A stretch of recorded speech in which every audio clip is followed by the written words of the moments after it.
پیغمبر علیه الصلاة والسلام بيجي قلت لجياك بصحابيارا إده خطران روي قل هو الله أحد بخوني حرده خطري وبخوني خذ تعالى مالك جيرة جنة ظليتك. عمر بن الخطاب قال يا رسول الله أما بربخون قل حكم بربخون ويأخذ تعالى برودة قال لي مسلمانا حتى لو يدربك يجي الصحابياكي برفع آية وسورة نمي خذا دخان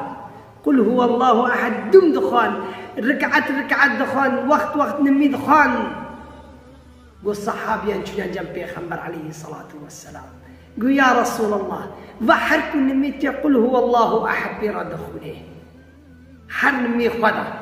نمي نبرو إيه سبع إيه عصر إيه مغرب إيه عصيان دم قل هو الله أحد بيرا دخونه.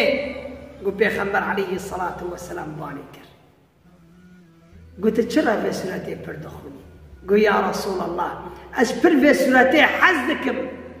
لأنه وصفة خذي تعالى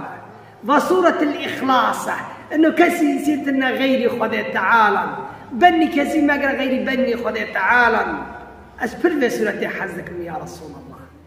قل بني تجي حسكر خذي جيشتا حسكر بني تجي حسكر خذي جيشتا حسكر مزجين هاتا جيرا انه مسؤولتي بر حسكر قو خذي تعالى اشتجي حسدك ثبت انه صفتي خذي تعالى حسكر.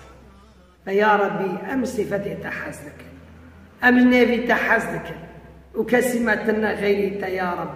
تجي مع حسبك يا ربي تآري جهنم درع مخا يا رب العالمين تآري جهنم درع مخا يا رب العالمين.